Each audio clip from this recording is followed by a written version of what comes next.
This is the last in a series on Pirkay Avot, which is ethics, about ethics.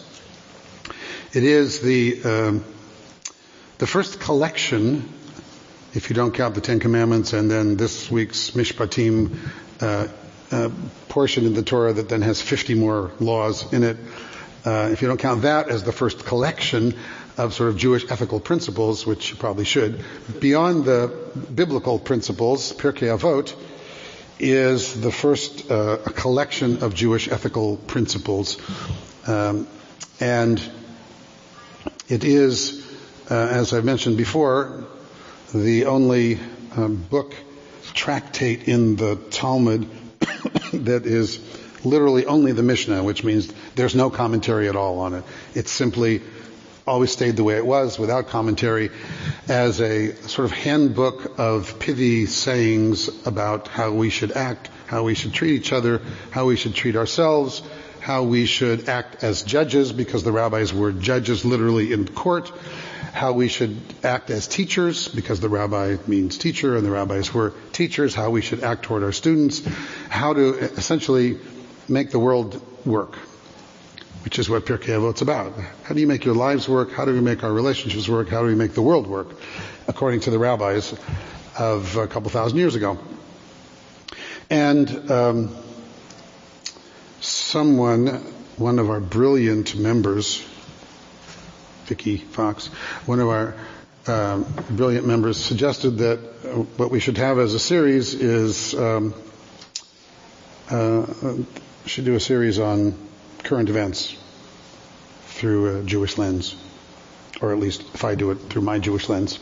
So I think we're going to do that because people, in fact, are interested, particularly today, in current events and what's going on in the world and how it's affecting us and how the challenges of these next years together, there's so many issues to talk about in terms of values and ethics and how we treat each other and what role models we have, and obviously from the top down, which I won't get into tonight, but it seemed like a really good idea. So I think we'll do that. So I have two things for you tonight. I have chapter 4, because we were doing 1, 2, 3, 4 of these chapters, and I have my Pirkay Avot top 10 list, which is the white one. And I didn't tell you where those are from, I just sort of grabbed them. So let's do this, the wisdom of the sages, Pirkay Avot, the colored page that's chapter 4 first. We'll talk about that, and then we'll see where it takes us tonight, since a couple of you weren't here in the past. Now remember, these rabbis spanned several hundred years, and it's one of the great things about both the Mishnah and the Talmud is that we end up with conversations as if we're having conversations among rabbis who lived hundreds of years apart. They're talking to each other. And it's been that way for thousands of years, literally, ever since it's kind of like the Torah commentaries. Ever since the Torah was written 3,000 years ago, every time someone comments on it, it's as if they're in dialogue with the text or with whoever wrote that. And certainly rabbinic literature ever since the beginning of the Common Era, or from maybe the 2nd century BCE, before the Common Era, when some of this was written, till now, has been and continues to be really an ongoing conversation, an ongoing dialogue. It's why we have all those jokes about 2 Jews and 6 opinions and all those kinds of things, because arguing and discussing and disagreeing is fundamental to learning, number one, and is fundamental to the Jewish intellectual way of life, and has always been. Arguing back and forth. And why is the Talmud 20 volumes long? The Talmud is 20 volumes long because all of the minority opinions are in there. That's why. Otherwise it would just be this big. It would be one book saying, do this, do this, do this, do this, do this, do this, which actually eventually did happen. It was called the Shulchan Aruch much later. Somebody said, let's just take out all the do this and do this part and give that to someone so they can have a simpler book so they know how to act without all the conversations. But the Talmud is long because it has all the conversations and all the discussions and all the disagreements. And in fact, the rabbis valued those disagreements so highly that even in the Talmud itself, they have discussions about the value of disagreement. And why was Hillel's versions of things always chosen over Shammai's versions of things? And the later rabbis said the reason was because Hillel always quoted Shammai before they delivered their own answers. They always gave respect to the opposition. They always treated the opposition with a sense of dignity, saying that Elu ve'elu divrei Elohim Chaim. It's one of the famous phrases from the Talmud that means both these and those are the words of the living God. Both sides of the argument are literally the words of the living God, is what it says in the Talmud, with how the rabbis approached. That this is how we in fact learn. This is how we in fact arrive at the truth. We don't arrive at the truth. God, it's so hard not to be political, isn't it? It's like no matter what you say, it just reverts right back there. We don't arrive at the truth by simply declaration. We arrive at the truth by disagreement, argument, and wrestling with ideas, at least in Jewish civilization, and always have. So that's one of our great challenges today, obviously, in a world of increased polarization. So, the wisdom of the sages, Pirkay Avot, chapter 4. First one is also one of my top 10, just to show you, which is a rabbi named Ben Zoma. I love this. This one of the section is one of the sections from the Talmud, the Mishnah, that I always remembered and that is quoted almost more than any other. Because it's a series of questions and answers. It's all from Ben Zoma. He asks the questions and then he gives the same, and then he gives the answers.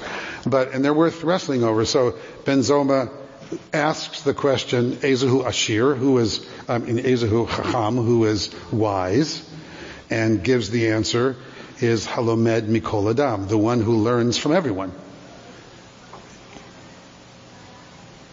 It's a revolutionary notion. Who is wise? The one who learns from everyone. One who is open literally to even the opposition. That's where I started with a moment ago. That's real wisdom. You can only consider someone wise who in fact is willing to learn from whomever, wherever it comes from. That everybody has his hour or her hour, and everybody has a moment when they're right. Even the a clock without a battery is right twice a day, right? Isn't that what people say? So the one who is, how nice, like Deborah. One of each.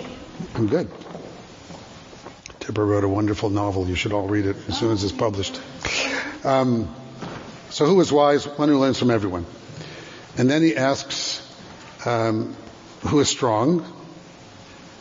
And this is one of the more famous phrases of the Talmud, who is strong. And there's many ways of translating it. HaKovesh et Yetzro is the literal Hebrew. The one who is strong is the one who conquers his Yetzer, his inclination, or his passions. Okay, so what does he mean by that? Might as well pause. I've seen it translated as one who controls his anger. Yeah, that's a version of it. Yeah, that's it. Who is strong? Who is strong? Ezehu Gibor is the Hebrew here, which is really interesting because Gibor doesn't just mean strong. Gibor is the Hebrew word for hero, literally. Giborim or heroes. So when the Talmud asks Ezehu Gibor, it's like they mean also Gevura is strength, so it comes from the same word. But who's able to conquer? Who's the conqueror? Really, and it's not just physical. So it's not just physical, but it has that sense of who's the real hero? Kovesh Yetzro, the one who's able to control, conquer his or her passions. Yeah. One who's not egocentric. One who's not egocentric would be one way of looking. I told you can't say anything without being political around here. It doesn't say one who controls other people. No. Which is what you would think of as strong as someone who dominates other Beautiful. people. Yes. You're to dominate. Yes, it doesn't say the person who's strong is the one who is on top and holds everybody else down. Right. This is about internal strength. But somebody who's strong doesn't need to be. Someone who's grounded and strong, yes, in theory, with a good, strong sense of self, a good self-image, doesn't need to be always putting other people down. In theory, yes, Steve. Someone with self-control is a strong person. Self-control. Exactly. It's about self-control. It's interesting because in the rabbinic mind, first of all, it's koveshet yetzro, the yetzer, your inclination, and most of you know, one of the great concepts of the rabbinic period is the idea that each of us has two yetzers, two inclinations, a yetzer tov and a yetzer ra, a good and evil inclination in us. That it's our version of the little devil and angel sitting on your shoulder kind of imagery. It's that we all have both of those. We all wrestle all the time. This is another way of looking at this is the Jewish version of there's a God and a devil. Literally. So we don't believe that there are different deities. We're into Adonai Echad, we're into one God, we're into monotheism. So we took those ideas, in essence, and we internalized them. And we said, no, but each of us, in fact, does have our own things to wrestle with. We have our good parts and our not so good parts. We have our passions that can lead us astray and our passions that can lead us to do the good and to do the right things. It's like, the metaphor is the flame. A flame can either burn the place down or cook your food or bring you warmth when you're cold. It's just a flame. It's how you use it that matters. It's not the flame. Flame isn't good or bad. But, and in a sense, we have passions. What we do with them, how we direct them, how we control them determines who we are with other people. Look, when I'm talking with bar mitzvah kids and bat mitzvah kids, which fortunately I'm hardly ever doing anymore, but only because it's unfortunate, only because now never mind. Couldn't get out of that gracefully, so I'll just stop. I am doing bar mitzvah and bat mitzvahs March 25th. So, in any event, one of the things that I always talked about bar and bat mitzvah kids about was, what does it mean to be mature? What does it mean to be an adult? Because obviously that's the symbolism of having a bar mitzvah or bat mitzvah. Today I am a man, today I'm a woman, today I'm an adult. Well, what does that mean? Is that about your age? It's not really about that. And for me, it was always being an adult is that moment when you are willing to accept responsibility for the consequences of your own actions. And not say it's someone else's fault. He did it, she did it, my mother made me do it, my father, it's his fault, whatever. So it's always somebody's fault for some people. Always, some people never grow up. That's the reality in life. No, I'm not getting political, but some people never grow up. That's just the reality, no matter how old they are. And other people, at all kinds of ages, get their own sense of responsibility. So, and all of us have passions that can either be controllable or uncontrollable. An urge for power, an urge to control, an urge to how do we channel our fears? What do we do with our fears and our anxieties? And when I'm talking with 13-year-olds and talking to them about this, they all have their own hormones raging and their own passions and their own stuff. And part of what growing up is always, what do you do with those emotions and those feelings, and what does it take to control them? What does it take to make choices and let your brain, your mind, control your body and not your body control your mind? Because that's clearly, in the context of the Mishnah, clearly what the rabbis are talking about. They're talking about sex. They're talking about sexual energy. They have a lot to say about sexual energy. Anyway, in rabbinic literature, which they associate with the yetzer hara, with the evil inclination, interestingly enough, that the sexual urge is the evil inclination. It's not really good in good language, but it's... They don't say sex is bad. They don't say sex is bad. No, they don't say sex is bad. That's why it's a bigger concept you sort of have to get. It's not that sex is bad. It's that sexual urges can be destructive. Duh. Sexual urges can hurt, can harm, can destroy lives and everything else. I don't have to tell you, you all know that. It's a thing on TV, I think, tonight about sexual slavery and enslavement and things like that. So what we do with those, and it's also, they talk about it because it's the most common experience and passion that everybody wrestles with. Their sexuality, what they do with their feelings about someone, and they're talking about several thousand years ago. I think it's bad for women now. Think about several thousand years ago, when women were really objects mostly, and really chattel, and really possessions and all that. And look at all the period pieces that are on TV, and you watch and you see what the lives are like, of what it was like to be so vulnerable. It's not that women are vulnerable always; they're vulnerable today in this world, let alone before, in the past. So part of this is about literally that.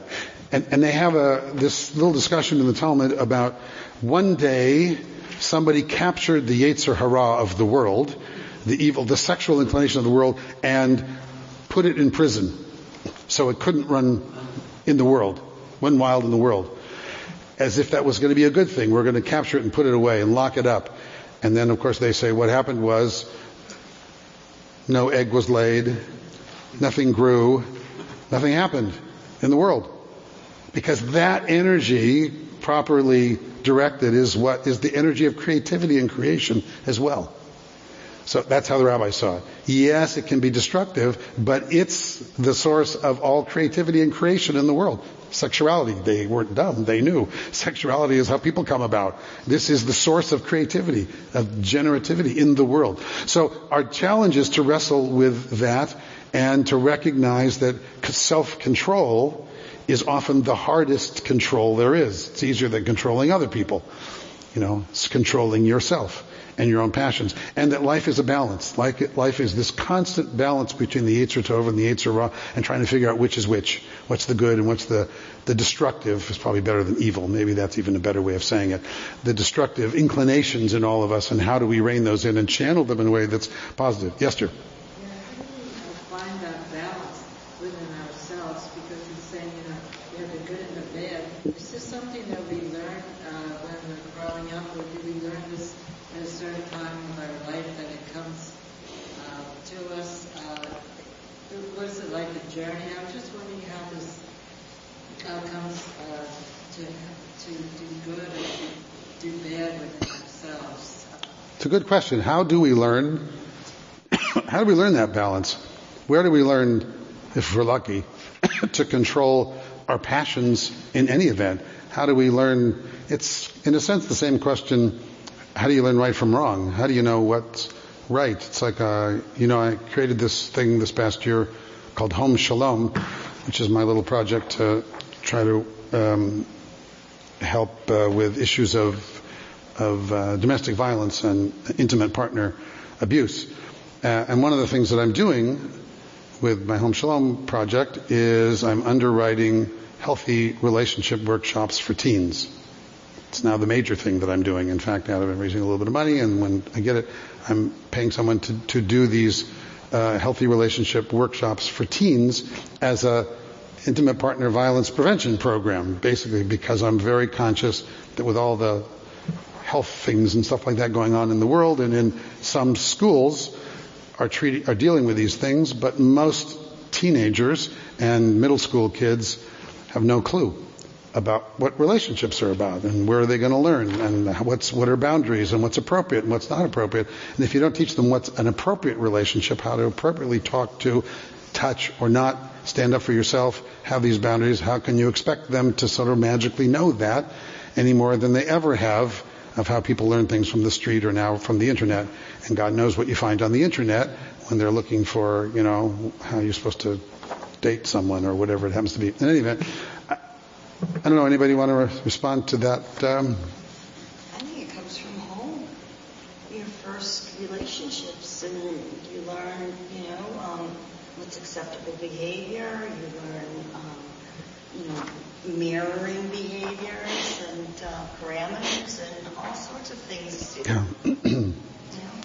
Ultimately, there's no question that Debbie's right. Next would be your religious Your first level of learning about relationships is from the relationships that you see growing up, which ideally is your parents, if you have parents.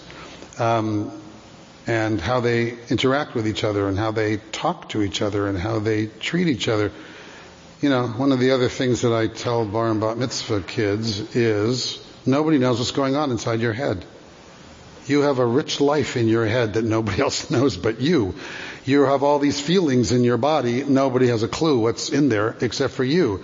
So all of this you that you live with is a mystery and a secret to everybody else. They only know you in two ways, by what you say and what you do. So to everybody outside of you, who you are literally is what you say and what you do. That's all. How else are they going to know? They don't know what's going on in there. So that's why you have to guard and watch so carefully what you say and what you do, because all the other stuff that you're thinking about all the time that you know is you, nobody else knows. That's the only part that you show to the world. That's the only part that they know. That's how you're defined. But we grow up, it's the challenge, it's one of the great depressing challenges of parenthood, frankly, is that, your kids are always watching you even when they're, in the other room somehow, and you can't tell your child, okay, pay attention to me on Monday, but don't pay any attention to what I do on Tuesday. It just doesn't work that way. And the other big clinker in all of this really is that you may act exactly the same and have two different kids who grow up totally differently. And you may be exactly the same because you can't control how they interpret what they see and what they hear from you, which goes into their own psychology and their own, that's you, anybody has more than one kid knows that. Go, oops, how'd that happen? What you're saying about your kids, they watch you, but how about when they get a little older? How about when they get say 50 years old? Are they still watching you? What do you think about that? When they're 50? No, you just wish they would be watching you when they're 50. Yeah, they're kind of cooked when they're 50. It's a challenge. Then they have to join this synagogue and come to these classes, and then we'll teach them. Okay, so more with Ben Zoma, because I love Ben Zoma. This is like the best. We can just stop with this. So then he gets to Ezehu Ashir, who is rich, who is wealthy, and in another one of the most famous phrases from the Talmud, Hasameach Bechelko. Excuse me, coughing again. Hasameach Bechelko literally means one who rejoices or joyful in his lot, his portion, his chalak, his portion. What does that mean? Happy with what you have. Appreciation, gratitude. But also there are people who never have enough. They have a hunger that can never, ever be satisfied. You look at people who have, X number of $1 billion, and yet are unhappy and are looking for the extra billion. Yeah, it's not about how much. It's never about how much. Because how much is a slippery definition that is yours. It's your definition. There is no objective how much. When is enough enough? It's a game. Yeah. At that level. It's not about the money. But it's endless. So it can be exactly endless, which is why Ben Zoma intelligently says you're wealthy, you're rich when you appreciate what you have, whatever that is, at whatever level that is. It's not about how much that is. And we all know exactly the example that, Bert suggested and everybody else, that there are so many for whom acquiring is the game, and, or trying to beat out your next door neighbor or your college roommate or whatever it happens to be, and have more and more, and when is enough enough? And for many, many people in every aspect of their life, there's no such thing as enough. It's never enough. And therefore they're always unhappy. So the point is, sameach is in this, that is happiness. Who's rich is the one who achieves a sense of happiness from what they've got. A responsibility that each one of us has to be happy. Isn't that a Talmudic? Yes, it is in fact what we're supposed to be. We are supposed to celebrate life and enjoy life and be happy in life. And be happy with who we are and be happy with what we have. But they also were smart enough to recognize That doesn't happen for probably most people. I'll just say it.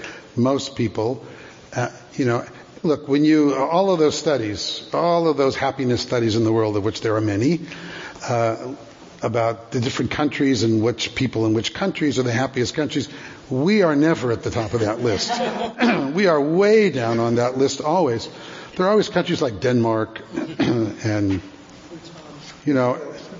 Israel's pretty high, which is crazy, of course. Those of us who know Israel would go, what do they have to be happy about?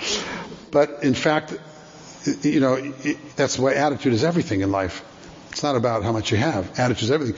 But the wealthiest countries usually are lower down on the list than much poorer countries in terms of the happiness, index. And, yeah. Is this, in the Hebrew, is this material? Is this talking about material things?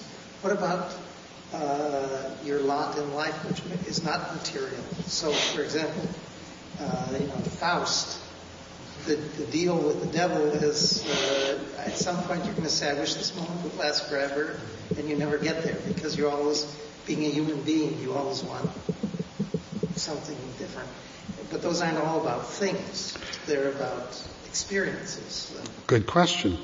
And literally, this phrase, Ezehu Ashir Hasameach B'chelko, who is wealthy or who is rich, the one who rejoices in his portion, doesn't have to be about money or physical things at all. What's your lot in life?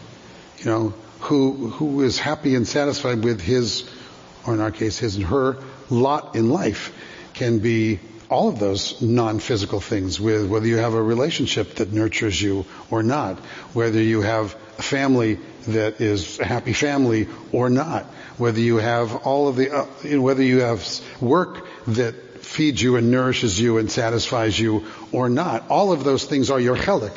All of those things are your portion of your life. And therefore, clearly, happiness comes from being happy about those things in your life or not. Dissatisfaction in any or all of those areas clearly means you're not a happy guy. You're not going to be a happy person when you're unhappy about your portion, about the things. But also, let's remember, life is not black and white. Life is not either or. Life is always complicated and messy, and we're always a little of all of it. And some of our lives, maybe this part's really great, this part sucks, but this part is so good. And part of what we have to do is focus on the parts that work.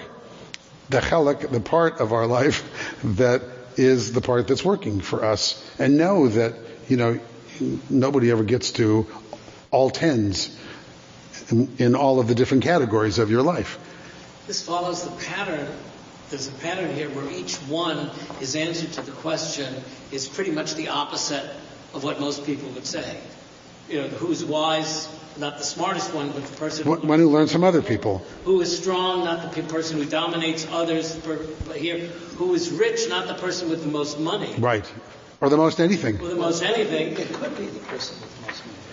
It could be if that person is happy with that. Yes, it could be. That's not what it's about. But it's not about that. Where's the next one? That person's on the same category as anybody else in potential. Yes. And the last one, which is who is honored.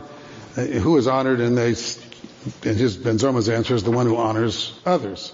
That's what brings you honor, is honoring others. Someone had a hand up, and yes. What about the kid, the young adult, who watches video games all day and eats Cheetos and never moves on? You have something against Cheetos? Wait a minute. Is there? Yeah, because he doesn't have ambition. See, that's the problem.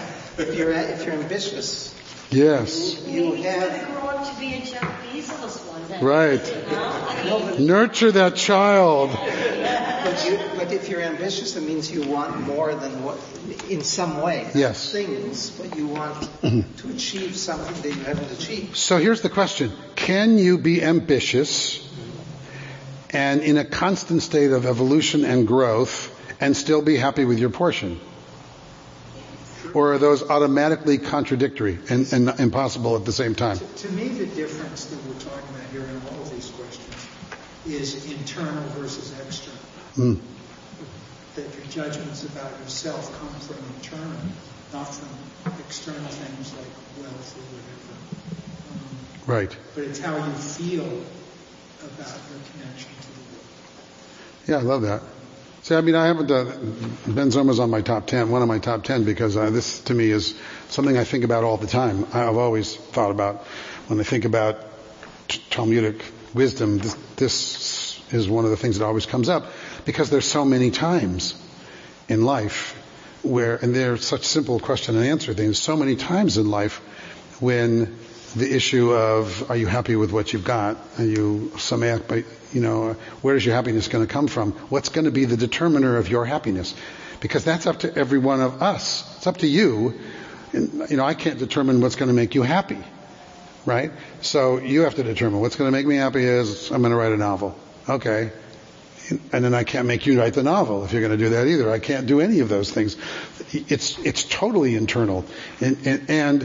And whether that's, and then you're writing this novel and you write it and you go, well, that wasn't as good as it could have been, or maybe I should have this, or maybe I should have that, because people are off most of the time not satisfied with their own work most of the time, and go, well, gee, maybe I should have this, or maybe I should have written that, or maybe I should have done this.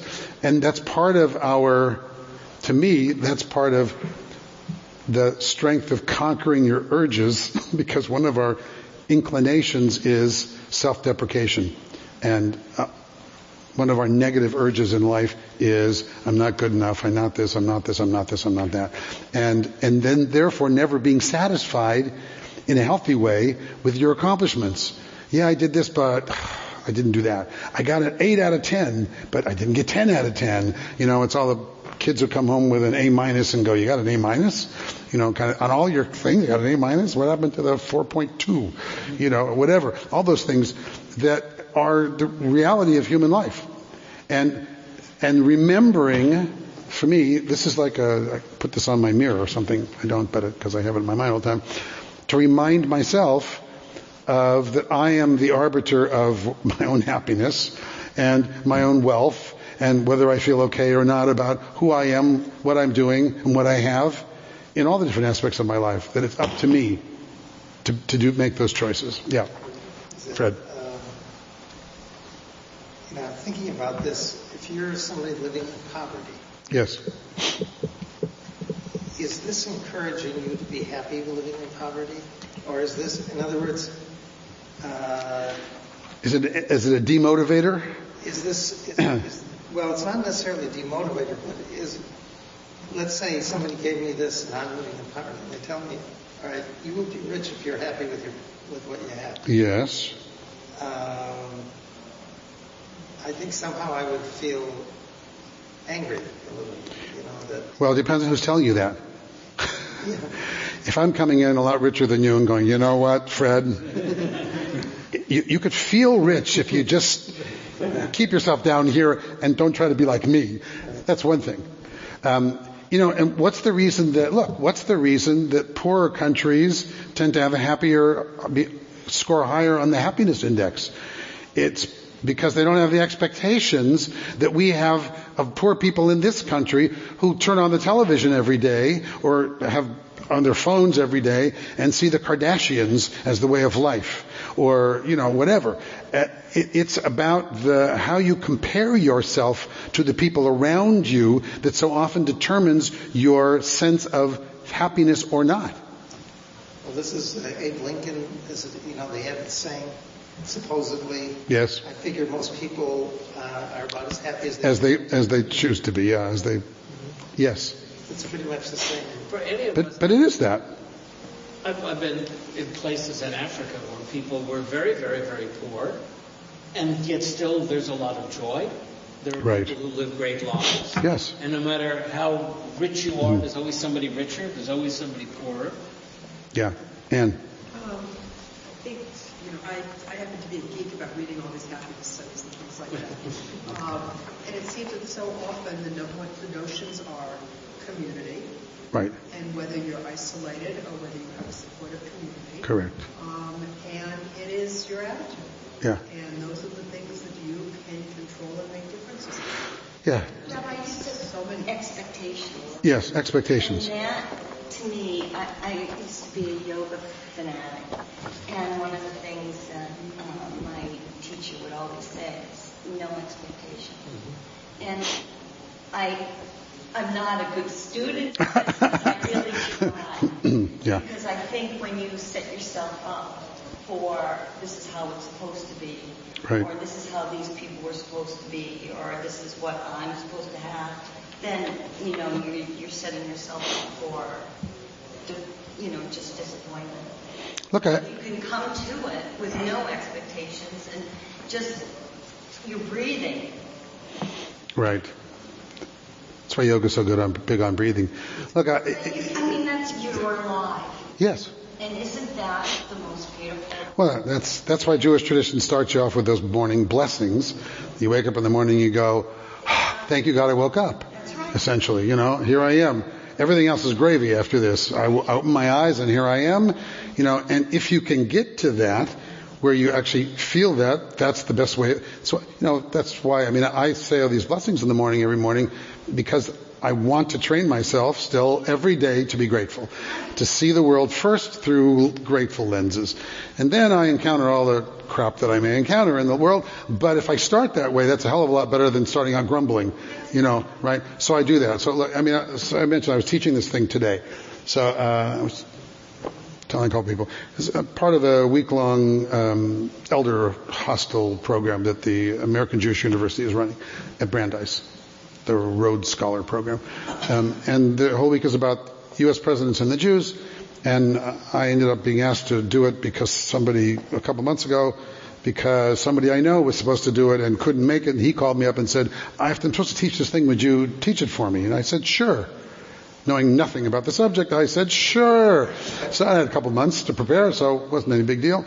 So I prepared, and it turned out I'm the opening and I'm the closing of the week. Turned out I opened this morning with the introduction, and at the end on Friday morning I'm the closer. I'm talking about Wilson and whatever.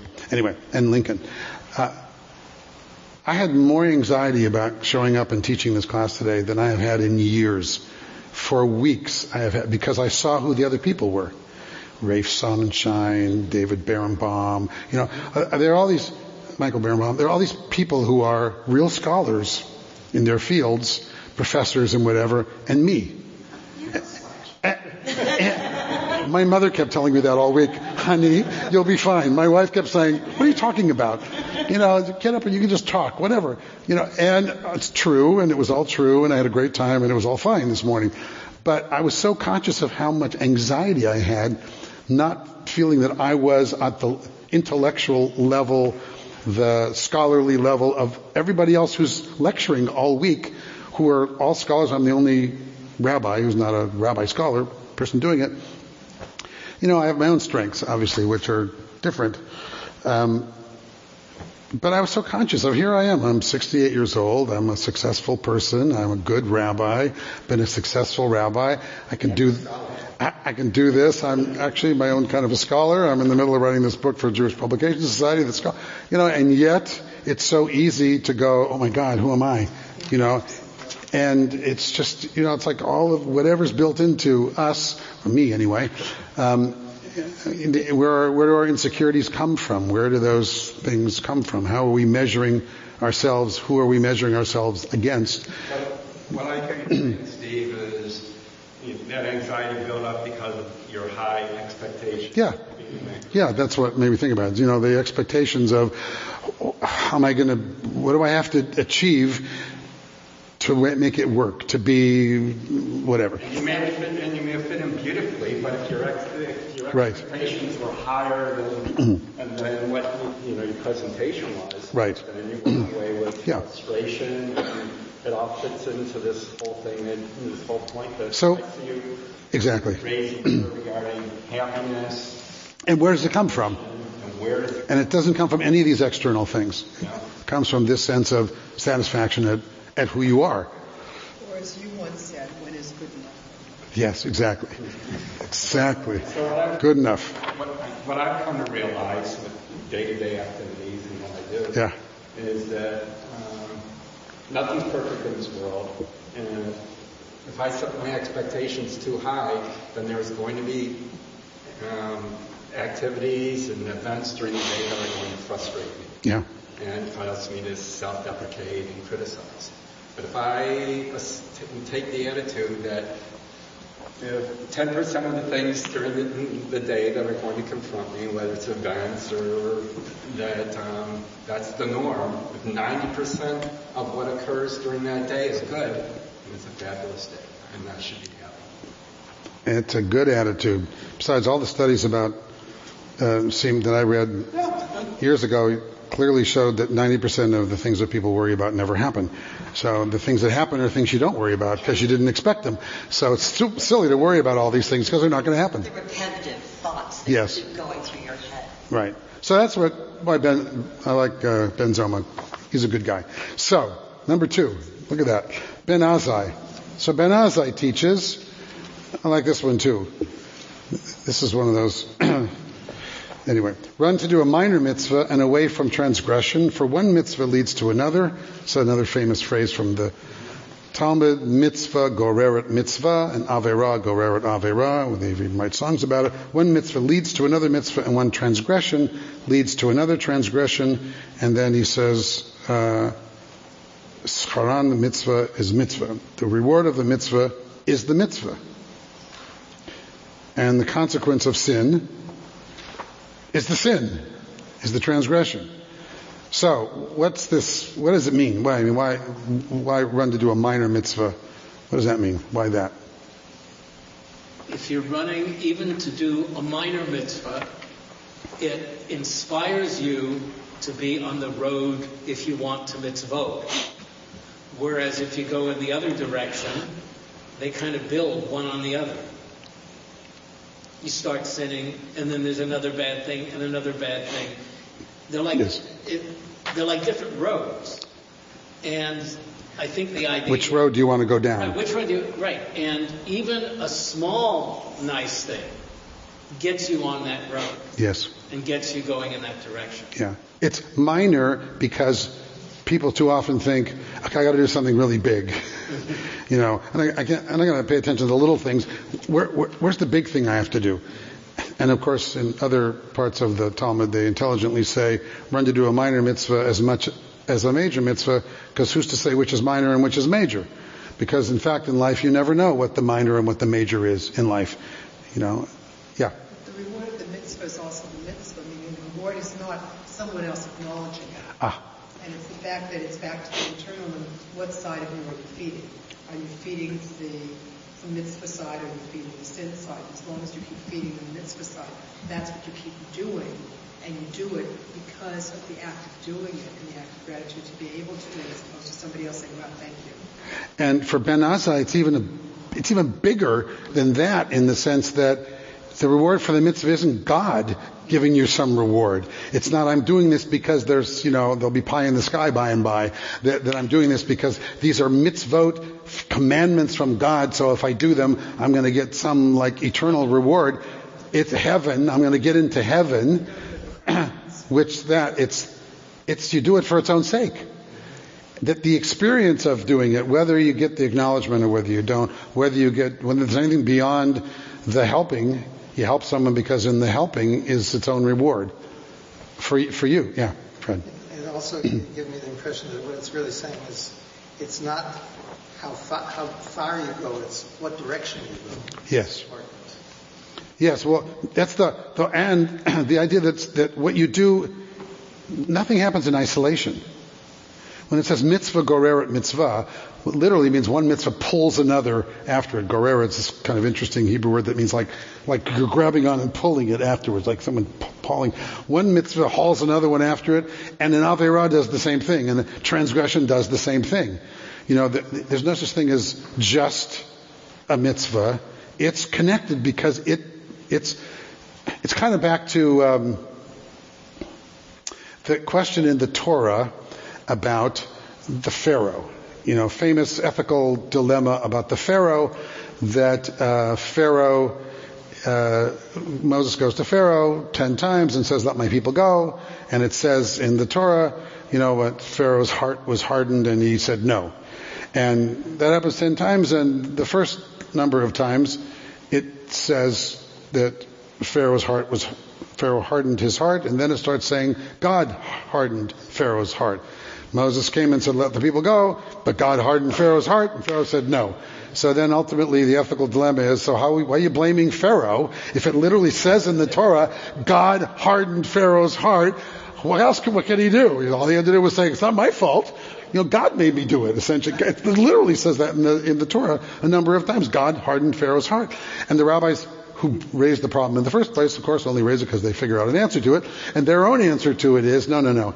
It's all God had to do, quote, to harden Pharaoh's heart was let Pharaoh have his own natural inclination continue.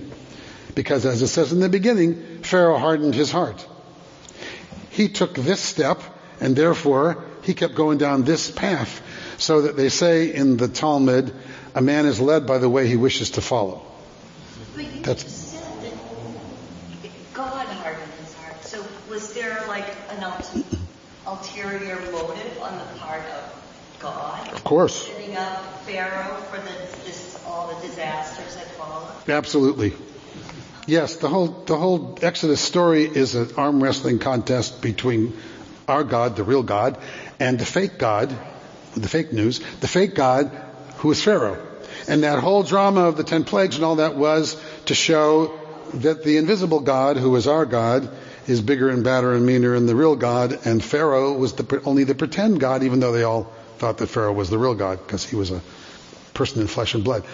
But the point was, and you could argue with it, because we might not like their logic, they thought that what was hinted at in the Torah was our own inclinations, our own choices, then lead us to the next choice, that lead us to the next choice. So you want to go down the mitzvah path and not the Aveirah path, because one mitzvah brings another, and one Aveirah is going to lead you down the wrong direction. I'm sorry. I look at this a little more simplistic than mitzvah and transgressions. It's positive and negative. If you do positive... Create positive energy or negative energy. Yeah. Bless you. Yeah. Isn't another way to interpret that is that the thing about the Pharaoh is that it's the Pharaoh's God that hardened his heart. And he's battling with, it's the correct God right. is battling against the God of the Egypt God. Yeah, you could.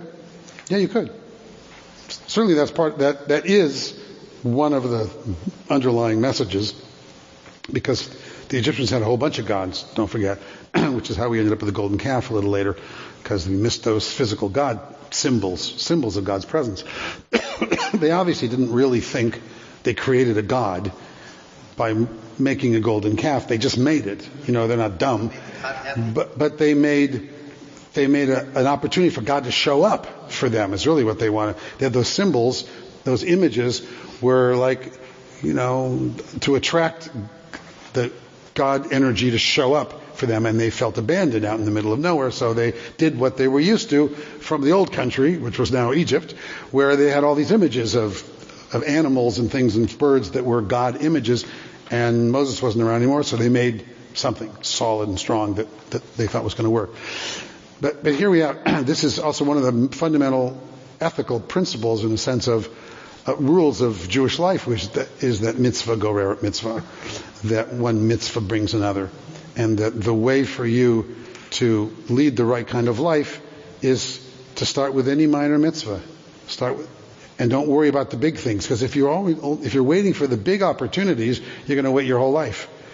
That's not big enough. That was not important enough. That was not this enough. That was not, that's why it says run to do the minor, because anybody can do a little. It's, good enough. Just do it good enough. It also says run to do the minor. It doesn't say do the minor. Yes. So there's a sense that... There's a sense of urgency here. Because if you don't start, you'll never start. Right. It's the first thing. And you don't just... I love this. You're going to write your novel. See, it's all about Debbie. You're going to write your novel. You could sit there and think, well, how do I start? I'm never going to start. I got to find exactly the right opening sentence. Otherwise, because that opening sentence is so important. Everybody... You start by starting, like with anything else. You change it later, but you got to start. It's like starting anything. You got to take the first step. So it's that kind of motivation. He also used to say, that's Ben Azai. This is non-political? Still, yes. Okay.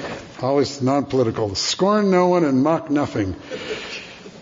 Unless you're the President of the United States. No. For no one is without her hour, and no thing is without its place. I put the her in, but since they were sexist in the Mishnah.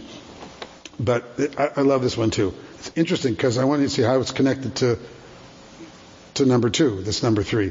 He would say, scorn no one and mock nothing, because no one is without their hour, and no thing is without its place. What do you think what's he saying? You don't know, and even the smallest thing can be okay. Okay. What else? Don't mock things. Don't. Let he who was without fault for the first step. That also. Everybody, you never know what people carry inside them. But this is really not focusing on the person doing the scorning. No. It says the reason is not because you might be living in a glass house, but it's because that person, no matter who it is, has some value. The kid who's in the basement playing with the video games, don't mock that kid, because that kid's going to end up being, Jeff Bezos or one of those guys, right? Someday, maybe. You don't know. Or inventing something, or, curing cancer, or doing whatever. All the story of civilization is the story of people scorned who ended up doing something that, of value. I guess I take issue with this because I don't think you should scorn anything. Anyway. Independent of whether they're going to be of value. Right. But. You shouldn't. Of course. Because it's about you, not about. For its own sake. Yeah. You shouldn't scorn someone. Right. Or mock someone. Right. True. But you do have the right to judge. I mean, there are some things that are. Well, things are bad. You can judge people. One has we think that this word judgmental all of a sudden became a dirty word. No, you're supposed to do the right thing. But there are some. It's not okay to steal. It's not okay to. We got 10 commandments to start out with. So And the mock, is it in Hebrew? Yeah, words is it? It's scorn and make fun of. It's mock is like don't. It's denigrate, make fun of. Both of them are different versions of. Why not taking seriously? Of ignoring, not taking seriously. Belittling. Disrespecting. One is belittling, disrespecting, and all of those are all pieces of what this is. And the punchline of it is that everything has its hour, and every person has its hour, and everything has its place. Is don't think that you know. Don't have the arrogance to think, oh, this person, look at her. This guy, look at him. He's a bum. She's a whatever. It's just a housewife. He's just a, no good Nick. He's whatever. Because everybody has their own inherent value and worth, is what Ben Azai is saying. Whether you see it or not doesn't make it so. Everybody has its time. Everything has its time, and everybody has its worth. Yeah, Carol. I was just thinking about judge not lest ye be judged. Yeah. There's another, I think it's Hillel who said, don't judge anybody until you've stood in their place. Yes. Yeah, every religion's got their version of that, walking in their moccasins and all that. Al tadin et chavercha ad tagia limkamo. Don't judge your friend until you've stood in his place. Literally. That it should only be that's how we treat other people. Steven, yeah. Just like the word that comes to mind is ridicule. Don't right. ridicule other people. You see a homeless person apparently drunk on the sidewalk. You don't know what that person has going on inside right. their life experience. How they got there? Yeah. I see them as a baby. You see them as a baby? I do. It's like, newborn. And I think, oh my God, what happened to that? Right. From there to there. Somebody's child. Somebody's child. Everyone is someone's child. Yes. Yeah, it's humbling. Actually, it's a beautiful thing to say because it's also humbling in the sense of making us have humility that we, as Steve said, you have no idea what this person's been through to end up wherever they are, and you don't even know where they are. You only know what they look like they are. Also, where they are this moment that you happen to encounter them, which could be a part of a whole long journey of their life, going who knows where, and how they got there. Which segues into the It's compassion. Yeah, it's about compassion. Totally segues. Which segues into Rabbi Levitas of Yavne, who teaches, be increasingly humble of spirit, for all the aspirations of humankind ends in the worm. What does he mean by that? Means as you grow older, you get closer. You get wormier. Eaten by worms. Yes. In the end. And yeah, you should get increasingly humble. Yeah, the rabbis are real big on pointing out that in fact, one of I think it was last session, where does human being come from? It begins with a fetid drop of sperm and ends with worms. That's ends being eaten by worms. It's like, so don't think so highly of yourself, because really, humility is one of the qualities that's constantly referred to in rabbinic literature. Moses obviously was held up as the greatest leader of Jewish history, and his greatest quality was his humility, which was, according to the rabbis, that in spite of the fact that he was, the head honcho and the CEO and the most important and powerful guy in the world, to the Jews, he was still the most humble person also. Because cultivating humility is challenging. And it's something that some people, I guess, come by it naturally. They're just naturally humble. And some of us have to work at it, of constantly reminding ourselves of the reality of life, of who we are. But it comes with a certain level of maturity. Yes, and it certainly does that. But it's humility. Yeah. It's humility, not self-hatred. No, it's not self-hatred at all. It's not putting yourself down. It's recognizing that it's, the reality of your life, where you fit into the scheme of things and in the world, with all your talents and all your abilities, still to be humble. Humility versus arrogance. In Jewish tradition, we all end up being buried in a pine coffin. Yeah, we end up,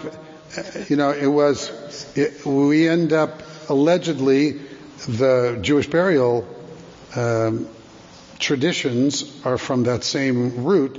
The notion of no matter how rich you are, or how poor you are, we all end up in the same. We all end up in the ground.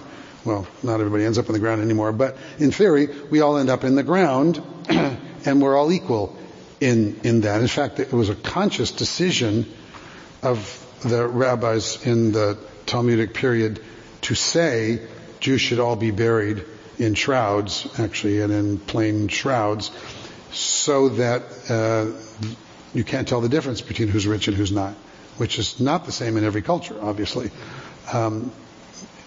because we're all that sense of equality in the eyes of God. We're all the same children of God.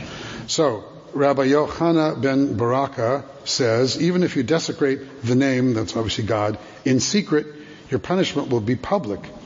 Intentionally or not, it is the same in the end. What does he mean by that? What do you think he believed when he said that? Even if you desecrate God's name, that's what he's talking about, in secret, the consequences, your punishment will be in public. I mean, doesn't sound like anything anybody in the room would say. What do you think he means? And why is he saying that? Yeah. It has to do with the power of your thoughts. And with that whether it is private or not, it impacts you if you're thinking, whether it's desecration, whether it's negativity, whatever it is, that has power to take over. Yeah, I like that. Desecrating the name. Yeah. No, like what we call the name. Yes. But isn't that related? Chilul Hashem. Right. Chilul Hashem. It's well, somehow bringing disgrace upon. Yes. What does it mean to desecrate the name? So let's go back to that. In different eras in Jewish life, it meant different things. It's obviously, it is in this era. It was in two things. One was acting in such a way as to bring shame upon God. It's the same reason that one of the Ten Commandments is don't take God's name in vain, but literally what it means is don't swear by God's name when you're lying. Don't put your hand on the Bible and say, so help me God, she did it, when you know she didn't do it. Because what you're doing is you're diminishing God's name by using God's name as your surety. What do you call that? Well, you're diminishing yourself, but they were concerned about how God, the Jewish version of God, understanding of God, is seen in the world. It's kind of like, I don't know how many of you had parents who said, now just remember when you go out in the world, you're representing our family. So make us proud, honey. Go out there and make us proud. It's like my parents, how they read the newspaper. Jewish, Jewish, Jewish, Jewish, Jewish. Thank God he's not Jewish. Thank God he's not, oh my God, he's Jewish, right? That's how they read the newspaper. That's how they saw the world. So, right, exactly. It's exactly that. Oh my God. Why is it always someone Jewish who they put like this? Why does it have to be someone Jewish, right? It's like as if that person's actions reflect on the community, all of us. And so too with what we as the Jewish people taught about God. Here are our 10 commandments, here is our mitzvot, here is our Jewish way of life, our entire Jewish civilization, which is a minority civilization in the world. Therefore, we want people to act in such a way that they elevate God's name and not desecrate God's name by how they act. We want to act in such a way. The rabbis believed what they wanted you to do was act in such a way that people outside of you would go, wait a minute, what's your religion? Because I want to be like you. So that must be cool. That religion must be good. That God must be good. I'm doing this because, well, why are you doing that? I'm doing it because it's a mitzvah. My God commands me to act this way. Oh, well, I want to check this God out because I like the way you're acting. As opposed to the opposite. Acting in such a way was like, I sure don't want to be a part of that religion because look at what this guy's like. And that's what they're talking about. Because in their minds, God chose. Yes, we were chosen. God chose Israel to be a special people. And so we have a special relationship with God. If I do something bad, it reflects on my parents. It reflects on God. Yes, it does. 100%. What does this say about non-belief? You don't get to vote. It's not about whether you believe. It's about what people believe about you. And the group that you're associated with. It's not about your believing that God gave you this mitzvah to do or not. It's about how I look at you and go, this guy's Jewish. So what he does is a representation of what Jews do and what Judaism must be about, because I'm going to look at him. Is he good? Is he bad? Is he righteous? Is he evil? Is he this? He represents that community, because Judaism is not about individuals or individual salvation. Judaism is a communitarian religious civilization. And it's about the collective. It's about belonging. That's why we're always saying what gives us identity is not belief, but belonging. Nobody cares what you believe. But if you're a part of the group, if you identify as belonging to the group, then what you do reflects on the group and on the group's mores and on the group's teachings. Either you believe every single one of those teachings or not. That's why I say you don't get a vote. You don't get to vote on that. You automatically are associated with the group as soon as you say, I'm part of the group. Yeah. The first four of these have nothing to do with God. They have nothing to do with... Right. So to speak. Philosophical deep points about how to live your life in a happy way. They work whether they have anything to do with God or not. And this fifth one is really beginning to be like magic. Even if you do this, even if you eat pork off by yourself and nobody sees it, somehow something is going to come down and touch you, and that, Okay, so I'll give you a different way of looking at it, because it could be that. If you took it literally that way, you could read it that way. I read it a different way. I read just like the mitzvah goreret mitzvah and avera goreret avera, that one mitzvah leads to another down the right path, or you go down the wrong path. Even if you're screwing up in secret, you end up in public, being exposed in public. Not that you ate pork, but that you stole from somebody, that you lied to somebody, that you start yourself down the path of, if you're on the path of doing transgressions, even in secret, it doesn't matter. It's identity formation and it's ethical value formation, and by the choices you're making. So even if you start doing them in private, it's not that God's going to look at you and punish you. You're going to get exposed in public because you're going to end up being the guy who gets arrested because you've taken yourself down the path and now you're being busted for insider trading. It's more that, as I read it. But it's literally, it's yes, the way you said it. How do you read intentionally or not?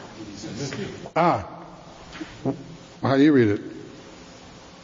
I don't get that. If you steal from somebody, you lie to somebody, you eat pork, whether you do intentionally or unintentionally is different. Well, they were very big about consciousness and run to do a minor mitzvah on purpose.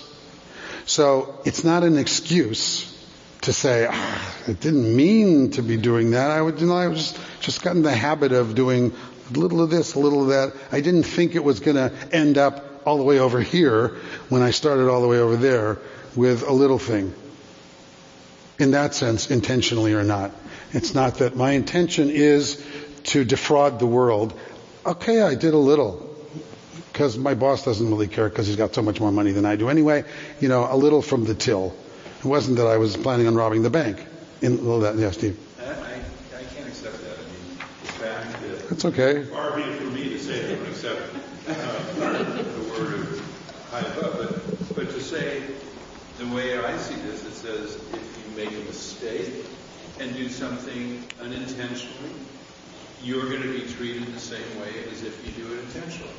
And that runs so counter because of what I do. Isn't there a saying, if you do and you don't know, it's okay, but if you know and you do it anyway, then you're really... But this doesn't seem to make that excuse. It says intentionally or not. Right. Well, you don't have to like it.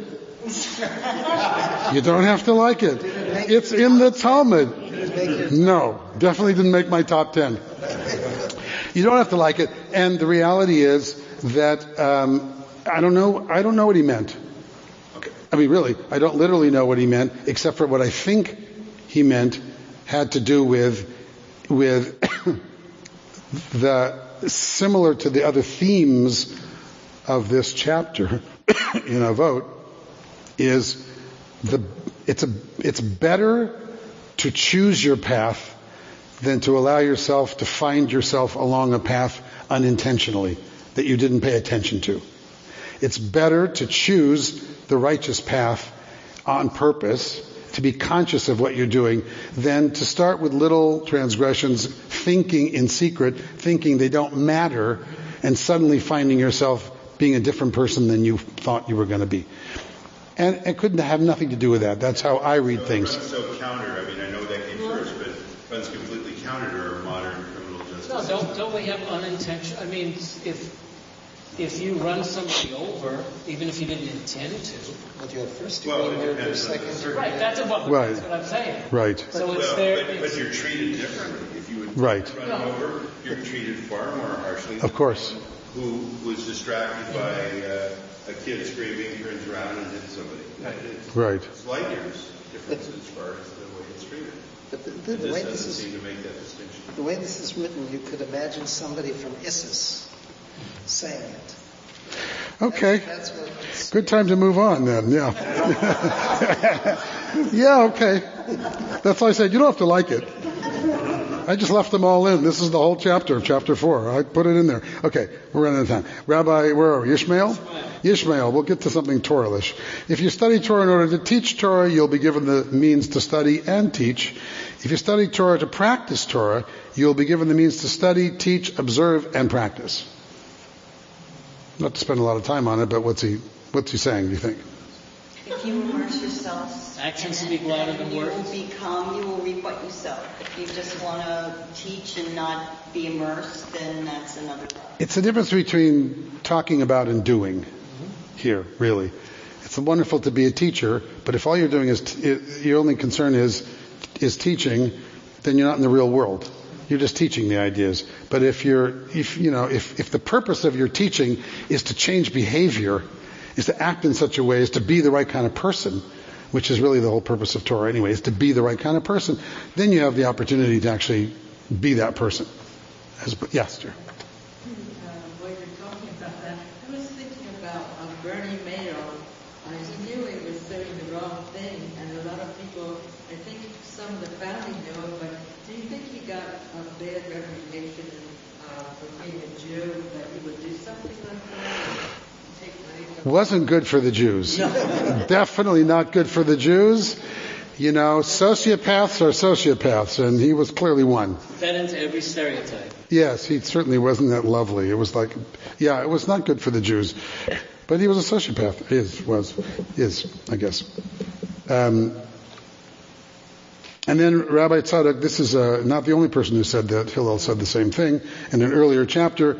Al tifrosh min hatzibur. Don't separate from the community. Don't act as your own lawyer. This is for you, Steve. Don't act as your own lawyer. Don't use Torah for self-aggrandizement, nor as a means for wealth or power. And then he quoted Hillel. As Hillel said, one who exploits Torah will fade away. Thus we know that using learning for personal gain and power removes you from the world. I know a lot of rabbis who are out of this world now. Yeah, I know. So that's why I left it in. So let's see. It's so easy. Look at how many clergy and how many people that wrap themselves in sort of holier-than-thou cloth are really there for their own self-aggrandizement and, abusing the power to make money or do whatever, get power and money. That's part of it. Why do you think he threw in this phrase, do not act as your own lawyer? That's sort of different. A lawyer wrote that. Rabbi Tzadok was a lawyer, why do you think? Yeah, it does look like it stands out, right? Like it's not really part of your What's not part of this thing? Don't separate yourself from the community. Don't act as your own lawyer. Don't use Torah for self-aggrandizement. It's back into the theme of, or the formula that the first three chapters mostly had the formula that all these rabbis that said something said it in threes. Don't do this, don't do that, and don't do that. Do this, and do this. So, and I think this was part of a three. Don't separate from the community, don't act as your own lawyer, and don't use the Torah for self-aggrandizement. And they were all these things. They were teachers, they were lawyers, they were judges and lawyers, and they were leaders in the community. So why do they choose to say things in threes? Because it was easy to remember. Because this all was oral originally. It was all oral tradition. And things in threes were mnemonically the easiest way to remember something. So that's why they said things in threes. I can see a connection between the lawyer and the self-aggrandizement.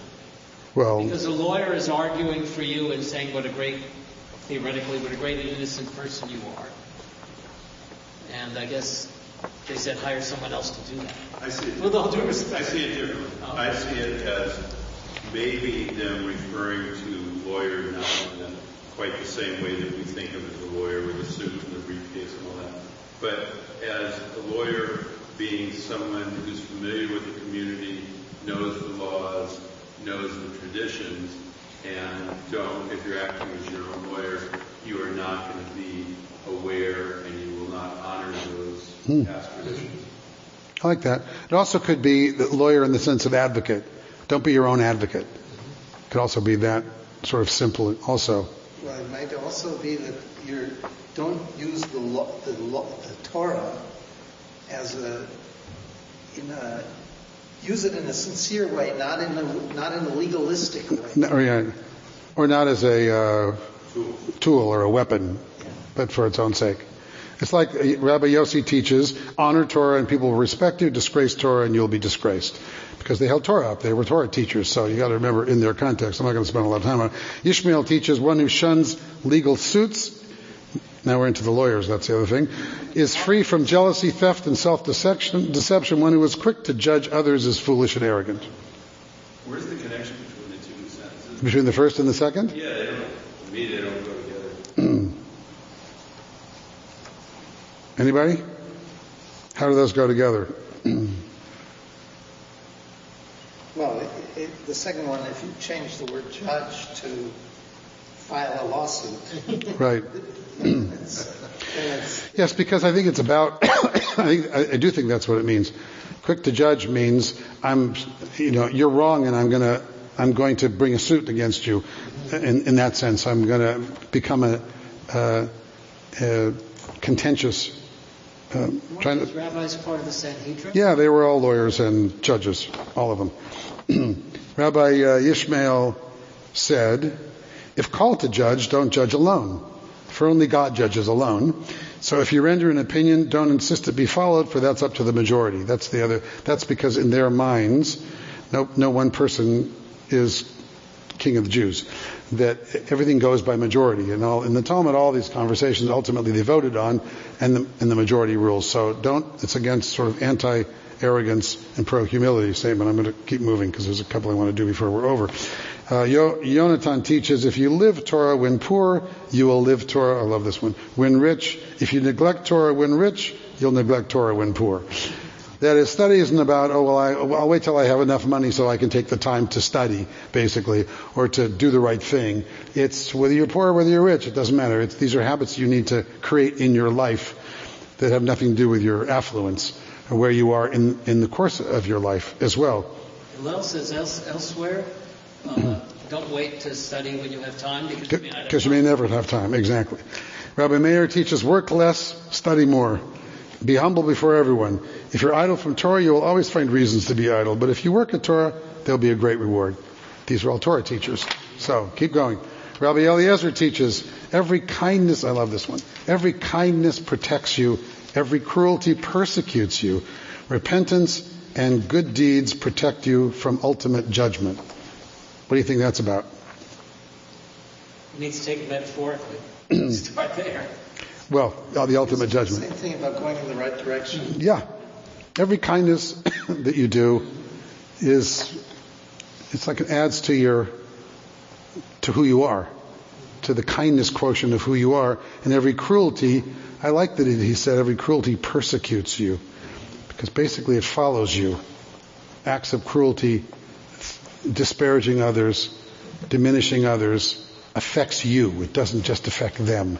It's like the image of anger and that kind of thing. It's you walking around with the hot coal. You're the one getting burned, kind of thing. Remember, these are all about how is the best way to live our lives to be the best versions of ourselves. Yochanan, the sandal maker. Susan, one second. Yes, dear. The repentance and good deeds I find interesting because repentance implies that, of course, you will do bad deeds. Yes. Thank you. But if you repent... We have Yom Kippur every year.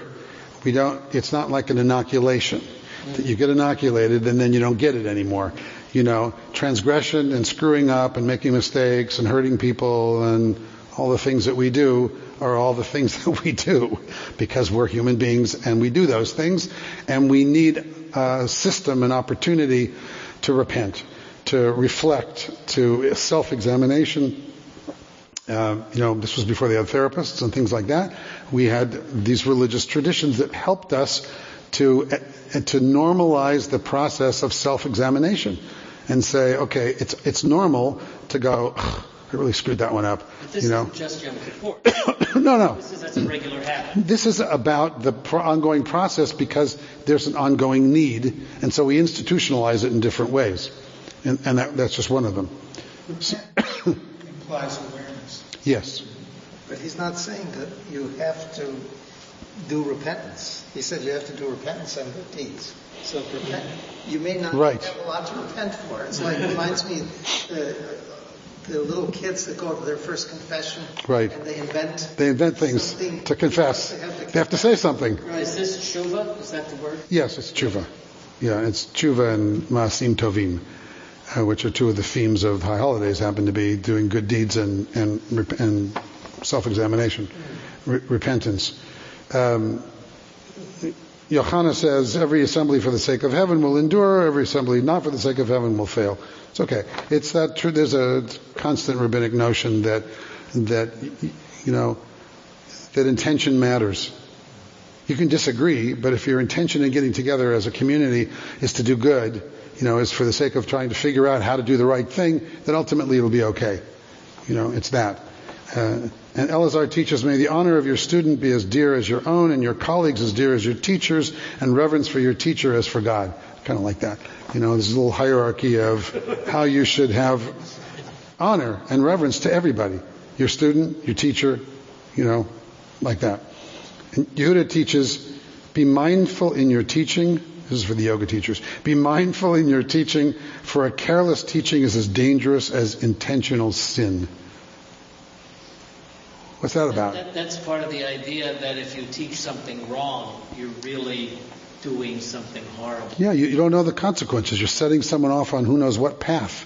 Basically, if you're the teacher and you're the person revered by a student who has respect for you, then you need to pay attention to the words that you say and how you behave and what you teach that person, because it's like words. They're compared to the arrow shot from a bow. Once it's shot, you have no control over where it's going to land and what damage it's going to do or not do. And it's the same.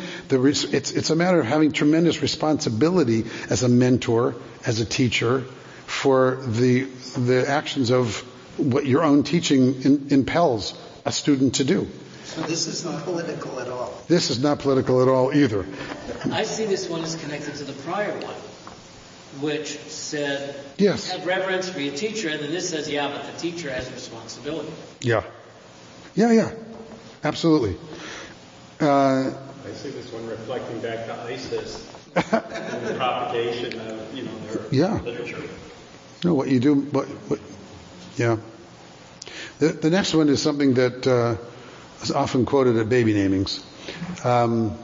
There's a famous, this is another one of the more famous phrases from the Talmud, that there are 3 crowns. It said the crown of Torah, the crown of the priesthood, and the crown of royalty, but the crown of a good name excels them all.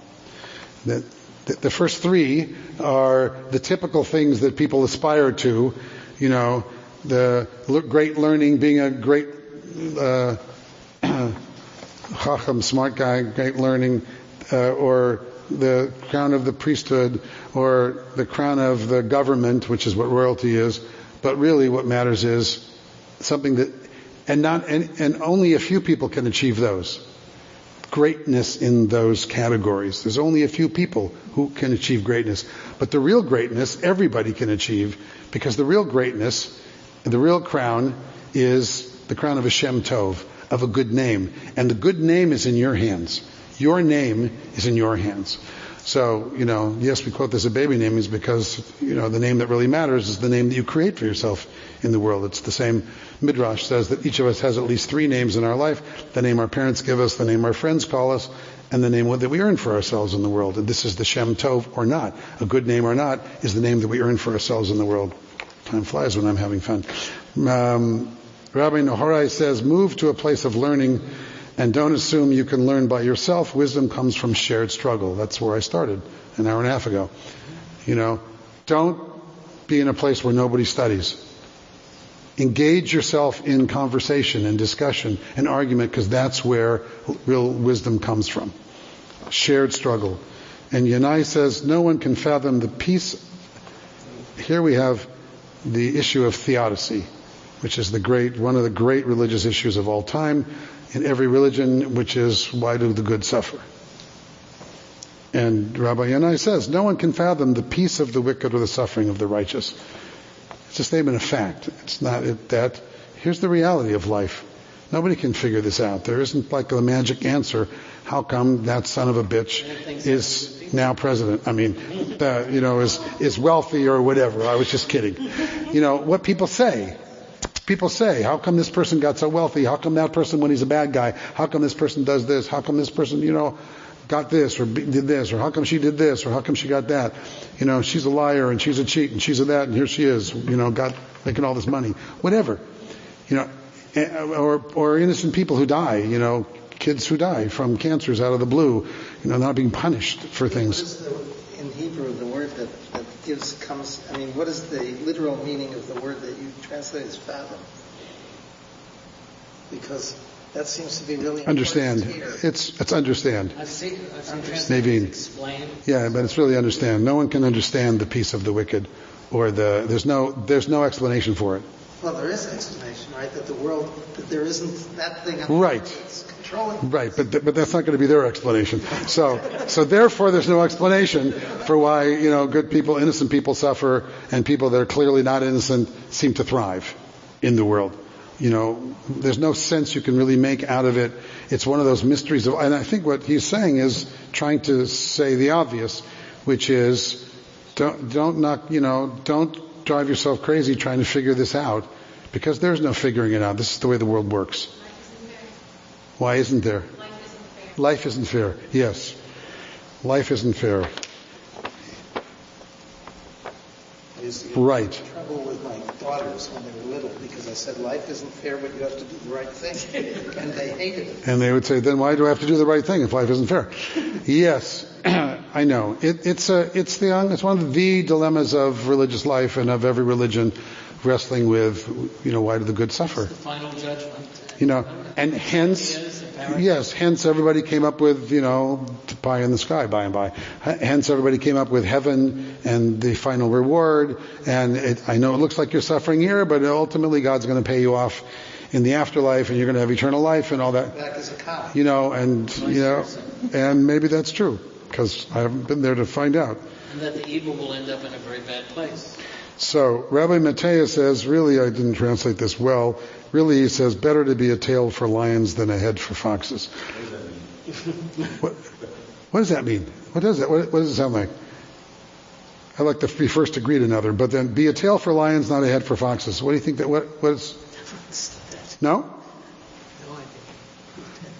Okay. What he means is maybe a lion is the wonderfulest thing. And to be the lion's the king of the forest. The lion's the king of the forest. The lion is better than being anything in the little crummy little fox. Better. Well, literally, it's better to be a tail for lions than a head for foxes.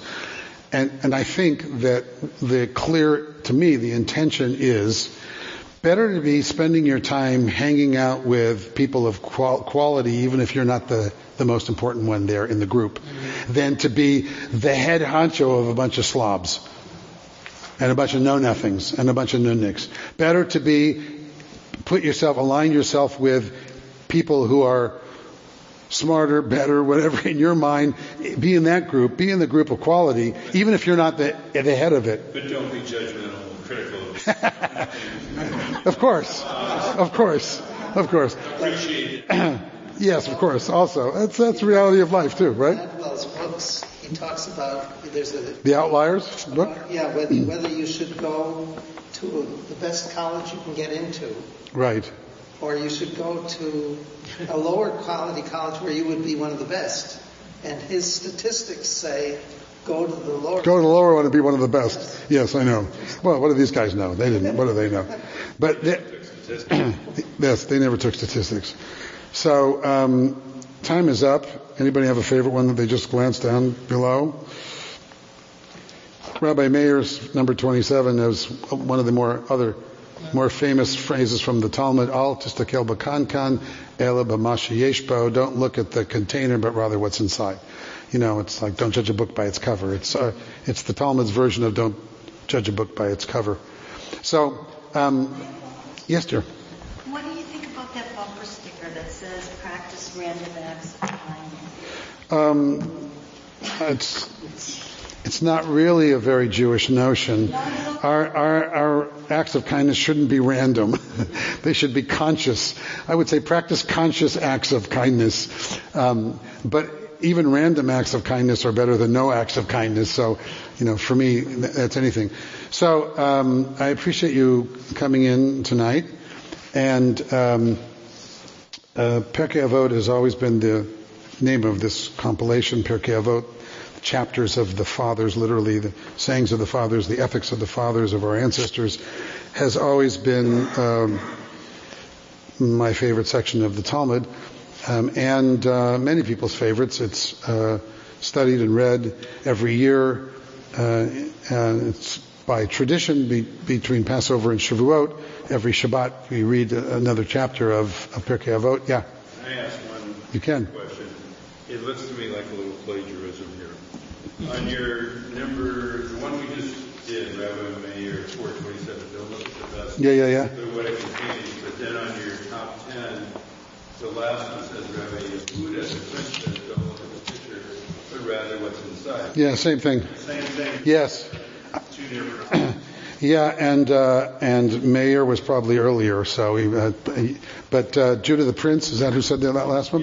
Yeah. Judah the Prince was the editor of the whole compilation. So he's the reason. In fact, Fred asked, well, who made these decisions of what's in and what's out? Obviously, there's lots of things. He was the one. He was the head, the Nasi. He was the head of the Sanhedrin.